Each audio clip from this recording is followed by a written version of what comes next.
est 9h40 à Tel Aviv. Merci d'être avec nous. On commence avec une date, le 12 janvier 1976. Elle disparaissait Agatha Christie, 40 ans après le décès de celle que l'on surnomme toujours la papesse du polar. Sa notoriété ne s'est jamais démentie, Virginie.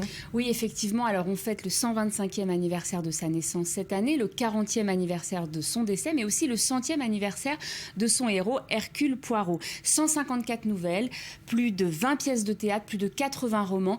Toute la production littéraire d'Agatha Christie, c'est environ 4 milliards d'exemplaires vendus de par le monde. Et son plus gros succès, c'est Les 10 petits nègres, paru en 1939. Il s'est vendu à 100 millions d'exemplaires. Et ce livre fait partie des 10 livres les plus lus dans le monde. Rien qu'en France, Agatha Christie vend 400 000 exemplaires chaque année. Et donc, je vous le disais, hasard du calendrier, c'est aussi le centenaire de son héros, Hercule Poirot. Et Hercule Poirot, c'est qu'en souvenir, c'est ça.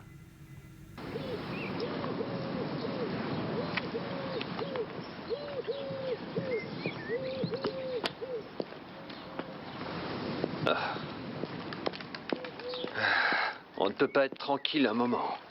Vous n'avez pas été tout à fait honnête avec moi quand je suis venu vous voir à Londres. Vous croyez? Absolument, Monsieur Blake. Cette moustache. Alors comment ça s'explique, ce succès international planétaire ? Agatha Christie, elle a révolutionné le genre. C'est la première à avoir mis de la psychologie dans les personnages. C'est la première à avoir mis de la psychologie autour des personnages. Et surtout à disséminer tout au long du récit des indices pour que le lecteur, nous, puissions découvrir l'assassin. Et ça, c'est révolutionnaire. Personne ne le faisait avant elle. Celle qui a été profondément inspirée par Conan Doyle inspira donc profondément plus tard tous les auteurs de polar, mais pas seulement.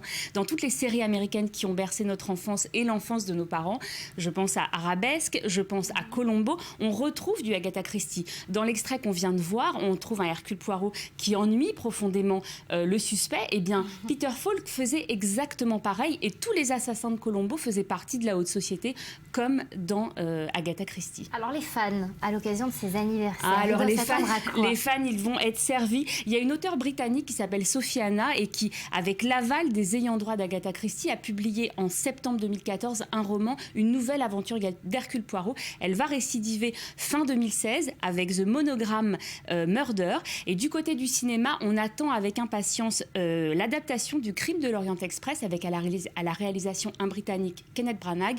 Il faudra quand même attendre septembre 2017.